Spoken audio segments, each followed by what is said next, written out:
Eu quero sair dessa perspectiva de que foi Deus que inventou que você nasce pequeno e cresce, e que isso não é um defeito, veio de fábrica, é assim mesmo. Eu quero sair desse padrão para ir para um outro. E primeiro eu te mostro que Deus nunca sonhou que você nascesse grande. Ele sempre sonhou que você nascesse pequenininho e fosse crescendo. Primeiro eu te mostro isso. Segundo, eu quero te mostrar que no meio dos discípulos de Jesus era uma infantilidade só. E eu quero te mostrar alguns sinais de infantilidade no mesmo capítulo. Por quê? Eu trouxe o mesmo capítulo para você. Porque eu quero te ajudar a perceber a abundância de infantilidade que havia nos discípulos de Jesus. Eu quero começar com Marcos capítulo 9, versículos 30 a 32. O que eu quero que você note? Sabe aquela sua perspectiva de que Jesus saiu por aí e escolheu os melhores? Só os tops de linha? Eu quero te mostrar que todo mundo tem infantilidade e todo mundo precisa crescer. Para quê? Para você parar de se sentir horrível quando olha no espelho e fala para você mesmo: mas você é infantil, hein, pessoa? Pelo amor de Deus. Não se sinta mal. Usa isso. Isso é muito útil. Você descobriu a infantilidade aonde? Aqui nessa área. Vamos trabalhar nisso? Vamos ir para o próximo nível? Beleza. Discípulos de Jesus. Versículos 30, 31 e 32. Acompanha aí comigo. Eles saíram daquele lugar e atravessaram a Galileia. Jesus não queria que ninguém soubesse onde eles estavam. 31. Porque estava ensinando os seus discípulos. E lhes dizia: o Filho do Homem está para ser entregue nas mãos dos homens. Eles o matarão. E 3 dias depois ele ressuscitará. Olha o 32 que é muito importante. Mas eles não entendiam o que ele queria dizer e tinham receio de perguntar-lhes. Olha o texto. Quem escreveu o texto? Marcos. Marcos escreveu o texto. E uma das coisas que você tem que entender na Bíblia é quem escreveu o quê, porque isso ajuda muita coisa. Por exemplo, o apóstolo João escreveu em todas as escritas dele, Evangelho de João, primeira epístola de João, segunda epístola de João, terceira epístola de João, quarta epístola de João, livro do Apocalipse. João escreveu nos livros dele que Jesus tinha um tal de um discípulo amado. E quem era o discípulo amado? Ele. Quem escreveu isso? Só ele. Ninguém mais escreveu que João era o discípulo amado, gente. Mas nos livros que João escreveu, João era o discípulo amado. Isso ensina muito pra gente. No Pentateuco, os 5 primeiros livros da Bíblia, está escrito que Moisés era o homem mais manso da terra. Quem escreveu o Pentateuco? Moisés. Entendeu? Então, você está lendo o texto bíblico, você tem que perguntar quem escreveu isso aqui, porque isso ajuda você a entender o contexto. Por exemplo, Pedro escreveu e ele nunca disse que João era o discípulo amado. Marcos estava lá junto com João e não disse que ele era o discípulo amado. Lucas também não, Mateus também não, mas ele era o discípulo amado do ponto de vista de João. Ele era o discípulo amado. O que ajuda a gente a entender que quem define se você é amado ou não, não é o outro, é você. Se você sabe que é amado, então é. Quem é o outro para discutir isso? E, gente, o legal de você saber que é amado é que quando alguém olha para você e fala assim: eu te odeio, você vira para o lado e fala assim: odeia nada, me ama. Só está com raiva, mas me ama. Porque está resolvido para você. Não está para o outro, mas para você está. E quando você não sabe que é amado, o outro olha para você e fala assim: eu te amo. Aí você fala: Falciane. Então, na prática, não adianta o que o outro fala, importa como você vê. João estava resolvido, então para ele era o discípulo amado. E Moisés era o homem mais manso da terra. Não importa que ele quebrou as tábuas, que ele bateu na rocha, que ele perdeu as estribeiras alguma vez, mas ele era o homem mais manso da terra. Por quê?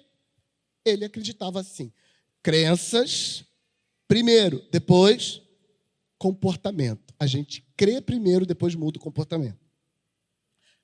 Voltando para Marcos, Marcos está dizendo assim, mas eles não entendiam o que ele queria dizer e tinham receio de perguntar. De quem Marcos está falando, considerando que ele estava lá e foi ele que escreveu a história? Ele está falando dele? E o que ele está dizendo que eles não entenderam? Eles não entenderam quando Jesus falou o que eles não queriam ouvir. Jesus falou assim: gente, estamos indo para Jerusalém. Quando chegar lá em Jerusalém, eu vou ser preso, espancado, julgado, condenado injustamente, espancado de novo e morto. Mas eu vou ressuscitar o terceiro dia. Aí a fala deles é: não estou entendendo. Deixa eu te contar. Em relacionamentos passionais, a maioria absoluta das vezes que a pessoa pronuncia a frase não estou entendendo, o que ela quer dizer de verdade é: não quero ouvir isso. A maioria das vezes. Amor, você gastou demais esse mês. E ela pergunta: eu não estou entendendo. O que você quer dizer com isso? Que você gastou demais esse mês? É isso que eu não estou entendendo.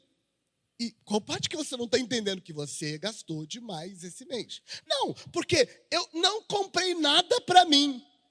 Eu não disse que você não comprou nada para você. Eu disse que você gastou demais esse mês. Não, mas essa é a parte que eu não estou entendendo. Deixa eu te contar, ela está entendendo sim. Ela só não queria ouvir isso. E isso é uma das bases da infantilidade. A infantilidade não se comunica com clareza. Ela escuta baseado em como se sente ao escutar. E ela responde baseado na emoção que ela sentiu. E, gente, comunicação não é para dizer para o outro como você se sente com o que ele disse. Comunicação é para compreender o outro e se fazer compreendido. Os discípulos estão dizendo: Jesus falou que ele vai morrer na cruz. Eu não estou entendendo. E o que ele disse? Ele falou que vai morrer na cruz. E você não entendeu o quê? Que ele vai morrer na cruz. Mas ele falou o quê? Falou que vai morrer na cruz. E qual a parte que você não entendeu? Não, eu não aceito isso. Agora falou a verdade. Eu não aceito isso. Já percebeu que as pessoas infantis não dizem o que querem dizer? Elas dizem outra coisa. Na verdade, ela fica tentando adivinhar o que o outro quer ouvir ou o que ela precisa falar para que o outro faça o que ela quer.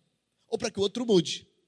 Então, em vez de se comunicar e deixar o outro resolver o que ele quer fazer da vida dele, com uma comunicação clara, objetiva, e quando o outro resolver o que ele quer fazer, deixar ele fazer, porque ele é livre, em vez disso, a manipulação rola solta na comunicação.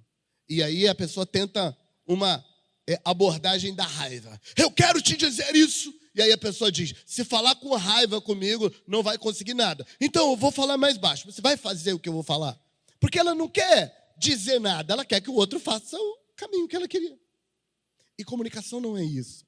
Comunicação não é uma ferramenta para controlar o outro para que ele faça as minhas vontades. Comunicação é: eu deixo o outro me entender, ele se faz entender. E ou a gente anda junto porque os dois queremos, ou a gente respeita um ao outro. Porque a necessidade de controlar o outro é basicamente infantil. É coisa de criança que chora para controlar a mãe, para que a mãe dê o peito na hora que ela quer. Gente adulta sabe que seres humanos não têm dono e não são controláveis. Seres humanos têm vontade própria, eles são livres. Toda vez que você coloca suas garras no ser humano e fala: é meu, você vai arrumar encrenca. Porque ele não é seu, ele é um ser humano, livre, capaz de resolver. Por exemplo, que não quer ficar com você. Desculpa, falei. Os discípulos de Jesus, então, era isso aí. Gente, deixa eu te contar. A gente está falando de Marcos, o evangelista que escreveu o livro de Marcos. A gente está falando de Pedro, o grande apóstolo Pedro. Ou, se for católico, São Pedro. A gente não está falando de qualquer um, a gente está falando dos apóstolos de Jesus. E olha o texto. Eles escutam o que querem na hora que querem, mas tem mais. Ainda nesse capítulo, vamos para o versículo 33 a 37. Eu conto até 3 e vocês leem do 33 até o 37. 1, 2, 3, vai.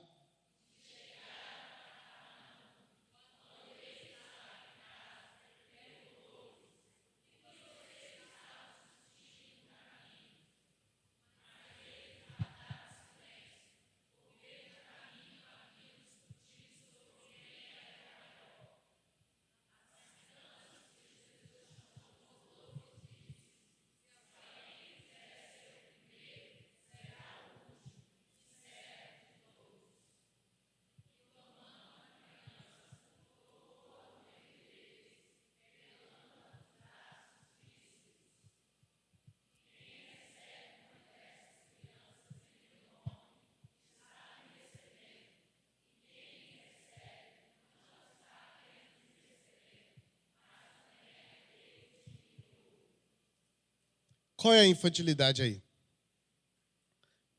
Disputa de poder. Os discípulos estão batendo boca e discutindo para ver quem vai ser o maior no reino de Deus. E já é ridículo quando a gente pensa em reino de Deus pensando na congregação, na comunidade. Mas não era disso que eles estavam pensando. Eles estavam pensando, gente, que Jesus ia fazer alguma coisa naqueles dias. Que Jesus ia governar o mundo.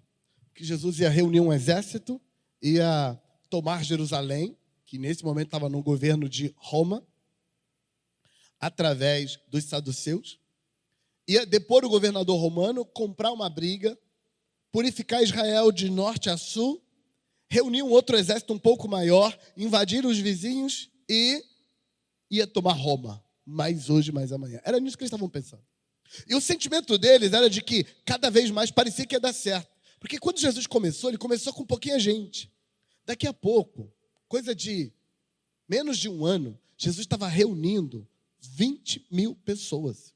Jesus era o cara que pregava com uma oratória fenomenal. E quando eu falo de oratória, não estou me referindo ao que os gregos chamam de oratória. Era uma capacidade sobrenatural de quase hipnotizar as pessoas. Jesus mantinha as pessoas escutando eles por 3 dias.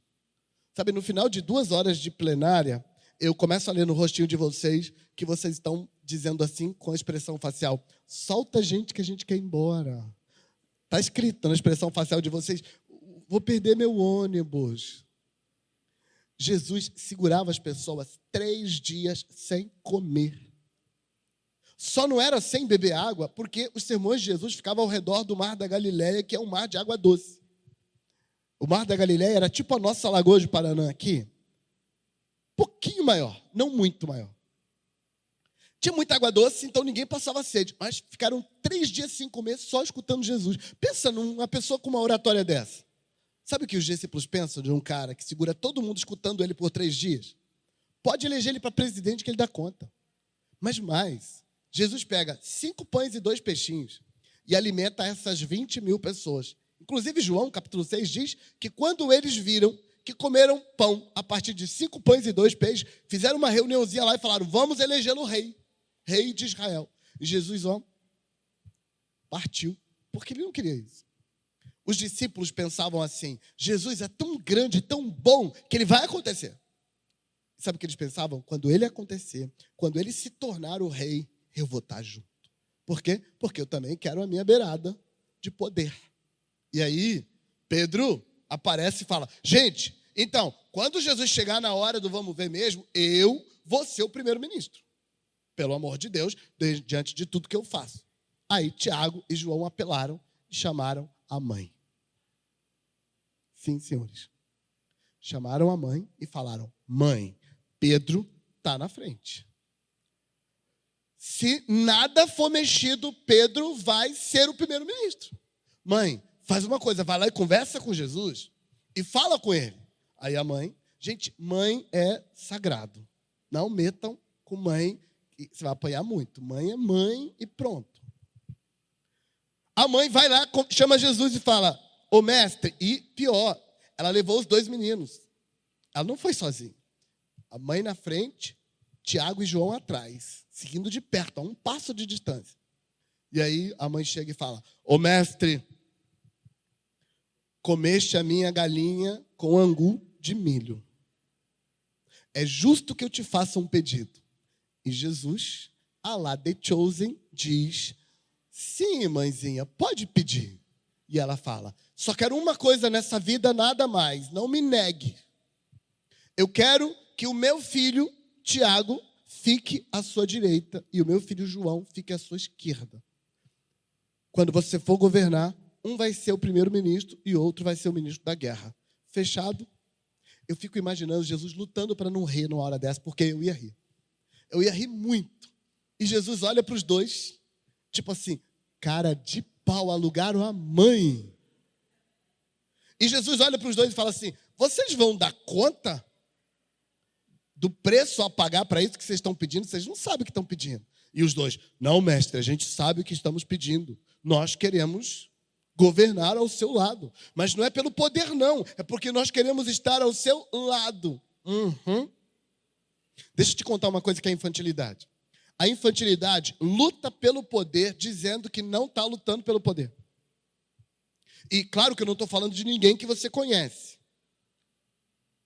Eu quero ocupar aquele lugar ali, na igreja, na empresa, nos negócios, mas não é por mim, não. Eu peço a Deus que me faça ganhar na loteria. Mas olha, eu não tenho ambição nenhuma. É porque se eu ganhar, eu vou ajudar muita gente. Gente, isso é muito infantil. Deixa eu te contar o que é maduro. A pessoa madura, ela lida com o poder sabendo para que o poder serve e admitindo que ela quer o poder, sim. Sabe para que serve o poder? O poder serve para cuidar de quem não tem poder. Mas a pessoa infantil, ela acha que o poder existe para promovê-la e fazê-la ser aceita e bem recebida pelos outros. Em outras palavras, o infantil usa o poder para se impor ao outro e obrigar o outro a gostar dele. Mas uma pessoa madura sabe que com o poder você vai conquistar muito mais gente que não gostam de você do que os que gostam. E mais, quem é maduro sabe que ao ter poder, você cuida de quem não tem poder, que gosta de você, e você cuida de quem não tem poder, que não gosta de você. Porque o que te faz ter a obrigação de cuidar de quem não tem poder é que você tem poder. Como diria o tio Ben, com grandes poderes, grandes responsabilidades. Mas quem inventou essa conversa foi Tiago. Tiago disse que se você tem o poder de fazer o bem e não faz, está em pecado. Ou seja, os imaturos querem o poder pela glória. Os maduros sabem que o poder é um fardo e só o querem por missão. Na sequência desse texto, os discípulos de Jesus passam de só ouvir o que querem, passam de brigar por poder, para uma coisa ainda mais infantil. Versículos 38 a 41, deixa eu ler para você. Mestre, disse João. Quem disse? João. Mestre, disse João, vimos um homem expulsando demônios em teu nome e procuramos impedi-lo, porque ele não era um dos nossos. Não o impeçam, disse Jesus. Ninguém que faça um milagre em meu nome pode falar mal de mim logo em seguida. Pois quem não é contra nós está a nosso favor. 41. E digo a verdade, quem der um copo de água a vocês em meu nome, por vocês pertencerem a Cristo, de modo nenhum perderá a sua recompensa.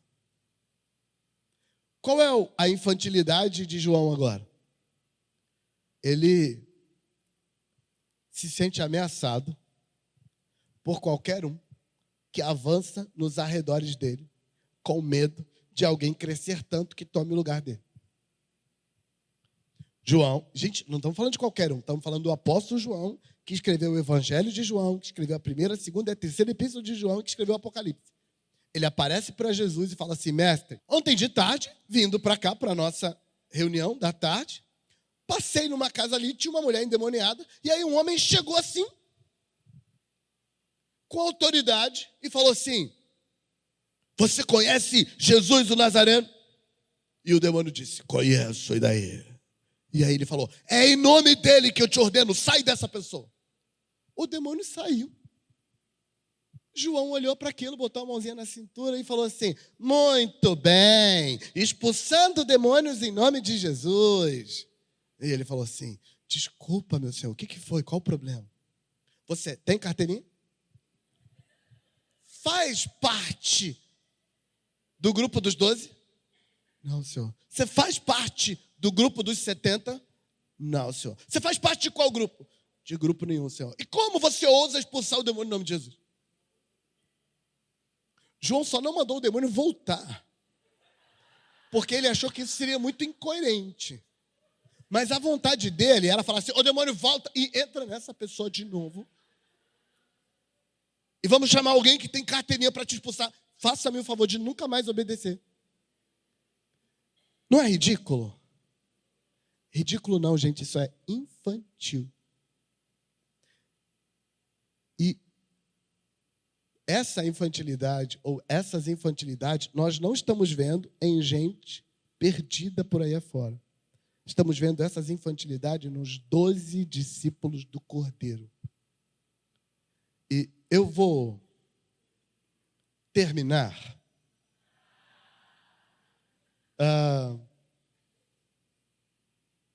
sem ler o próximo texto.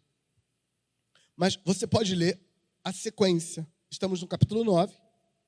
Você pode ler a sequência do texto até o final do capítulo 9 e você vai ver isso que eu vou te falar agora. Jesus ficou tão preocupado que falou para os discípulos assim: gente, pelo amor de Deus, vocês vão escandalizar os pequeninos. E se vocês fizerem morrer um desses pequeninos que creem em mim, se vocês destruírem a fé deles, vão pagar caro. É melhor que você escolha entre escandalizar um pequenino, que você escolha colocar uma pedra no pescoço e se jogar em alto mar. Melhor. E que infantilidade é essa? É a infantilidade que está muito ligada ao que João faz.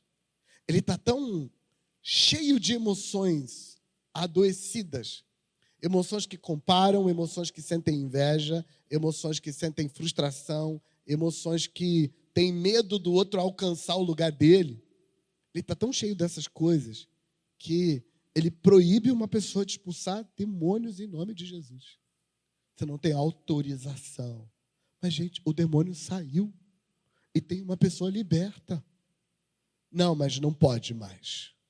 Quando você fizer o nosso curso, treinamento de 40 horas, com o próprio mestre ministrando, aí sim poderás expulsar demônios. E sim, tem que ter a carteirinha na hora. Senão, vamos fiscalizar. Você vê, a gente adora usar desculpas para dizer para o outro assim: não me alcancem, fiquem abaixo de mim. Se crescer e estiver perto de mim, eu te derrubo. Isso é ser infantil. E por que isso é ser infantil? Porque, de fato, gente madura sabe que crescer, subir, só acontece coletivamente. Quem impede os outros de crescerem ao seu redor vai descobrir cedo na vida que ele afundou sozinho e não cresceu sozinho. Ninguém cresce sozinho, gente. A vida sempre funciona na coletividade. É juntos que a gente sobe. E toda vez que você derruba outros que querem crescer, você está perdendo a chance de crescer junto com eles. Não, mas a pessoa está muito abaixo de mim, pastor, ela está subindo. Vai por mim. Deixá-la crescer será menos prejudicial para você, para a sua carreira, para a sua vida, para qualquer área da sua vida, do que derrubar ela. Derrubar ela vai te custar caro. E só os infantis acham que é assim que funciona. Mas meu objetivo, quando eu te mostro a infantilidade que não quer ouvir, quando eu te mostro a infantilidade que quer ser maior, quando eu te mostro a infantilidade que derruba o outro para não deixar ele crescer, quando eu te mostro a infantilidade que não se importa que gente menor seja destruída em prol da minha emoção adoecida. Quando eu te mostro essas coisas, meu objetivo não é falar delas. Meu objetivo é mostrar que elas estavam em gente grande. Por quê? As crianças amam ver fraquezas em gente grande. As pessoas infantilizadas amam fofocar sobre fulano, aquele grandão, aquele artista. Meu Deus, foi um escândalo, errou feio. Por quê? Porque a comparação entre o cara grande e eu, o cara grande ganha. Mas ele errou mais do que eu, então eu ganhei. Sabe, uma forma de eu ficar maior que o presidente da República, eu ficar maior que o outro, é apontar o podre do outro. Eu estou trazendo os apóstolos de Jesus para colocar na isca. Vai ser a isca para eu pescar você, para trabalhar na sua infantilidade. E o que eu quero te mostrar? Eu quero te mostrar que gente grande da Bíblia olhou para a própria infantilidade com leveza. E por isso eles se tornaram gigantes. Sabe, Pedro que quer lhe disputar lugar à direita de Jesus. Tiago e João, que estavam ali disputando lugar à direita de Jesus. João, que não queria deixar o homem expulsar demônio em paz.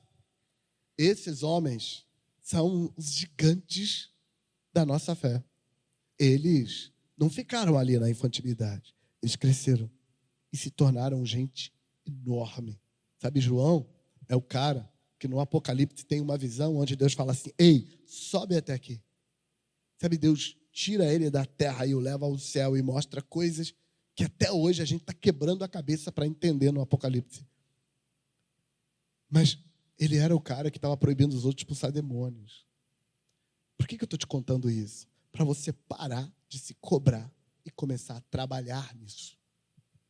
Parar de se sentir horrível e começar a crescer. Porque ficar se sentindo horrível, ficar se cobrando, se acusando, não vai melhorar a sua vida. Na verdade, vai piorar. Porque quanto mais você se acusa, mais você acredita que é aquilo que você acusou. E quanto mais você acredita, pior você fica. Deus nos falou hoje. Deus falou com você. Deus está construindo leveza no seu coração com relação à sua infantilidade. Você está entendendo que Deus sempre planejou que fosse assim? Que não tem nada de errado com você porque você é santo, mas não é perfeito? Que as suas imperfeições não te tornam alguém odioso aos olhos de Deus? Muito pelo contrário. Deus planejou que fosse desse jeito. Deus nunca quis nada instantâneo. Não, se você aceitar Jesus, no outro dia mudou tudo, mudou nada, está tudo do mesmo jeito. O neném nasceu, mas ele ainda é algo que a gente não chamaria de humano. Tem que crescer. Deus falou com você hoje que você é santo, mesmo não sendo perfeito ainda. Você é santo, está sendo convidado para o aperfeiçoamento. Deus está te desafiando a olhar para a sua imaturidade com a leveza de quem vai poder trabalhar nisso. Aceita como você está. Aceita que é assim mesmo, para então começar a trabalhar nisso. Deus falou isso com você. Dá uma resposta para Ele. Quando Deus fala, é de bom tom que você responda. É educado.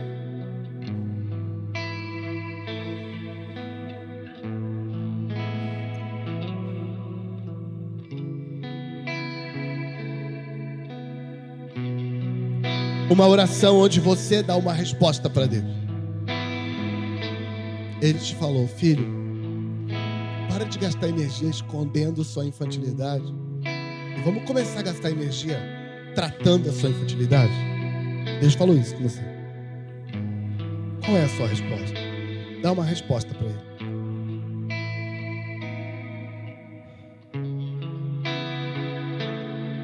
Faça a sua oração. Eu quero orar por você, mas você precisa orar primeiro.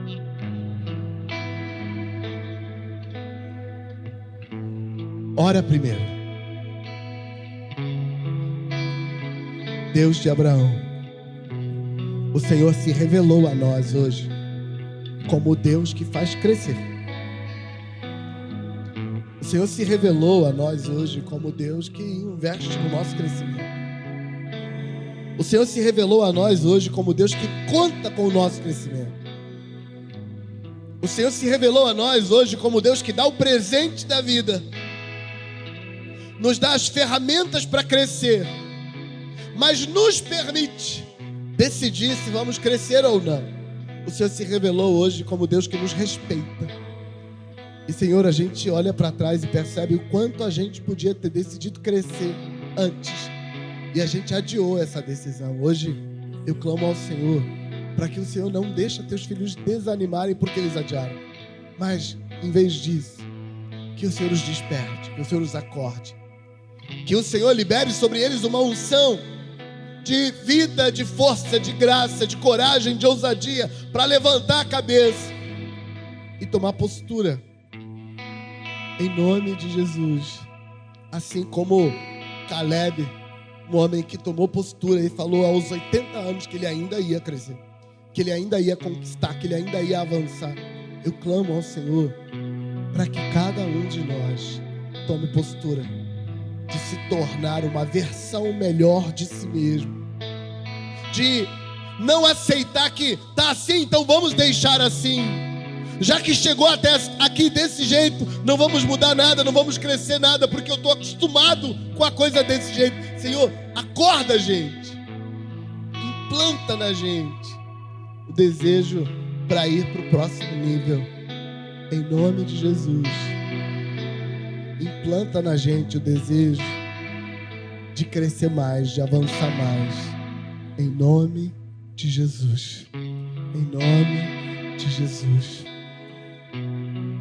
Eu oro por cada um deles, Pai, para que o Teu Espírito desperte neles o desejo de crescer, o desejo de sair da infantilidade, o desejo de enfrentar, de encarar as consequências da sua própria infantilidade e ir para outro nível. Eu oro para que eles sejam tocados nisso, em nome de Jesus. Levanta a sua mão direita e diga assim: Senhor, eu quero isso para mim.